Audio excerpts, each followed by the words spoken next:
सीता का वन में छोड़ दिया जाना। रामायण की सबसे दुखद कहानी।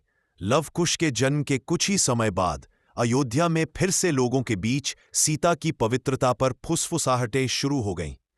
राम जानते थे कि सीता निर्दोष है। उन्होंने अग्नि परीक्षा भी दी थी।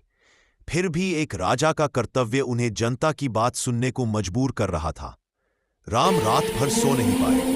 उनके मन में दो ही रास्ते थे, एक पति का, दूसरा राजा का। अगली सुबह राम ने एक कठोर लेकिन आवश्यक निर्णय लिया, सीता को ऋषि वाल्मीकि के आश्रम में छोड़ देना। उस दिन राम की आज्ञा के आगे रो पड़े। उन्होंने कहा, भैया, सीता का वन में छोड़ दिया जाना। रामायण की सबसे दुखद कहानी।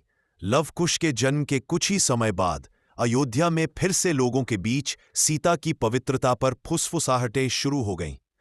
राम जानते थे कि सीता निर्दोष है। उन्होंने अग्नि परीक्षा भी दी थी। फिर भी एक राजा का कर्तव्य उन्हें जनता की बात सुनने को मजबूर कर रहा था। राम रात भर सो नहीं पाए। उनके मन में दो ही रास्ते थे, एक पति का, दूसरा राजा का। अगली सुबह राम ने एक कठोर लेकिन आवश्यक निर्णय लिया, सीता को ऋषि वाल्मीकि के आश्रम में छोड़ देना। उस दिन राम की आज्ञा के आगे रो पड़े। उन्होंने कहा,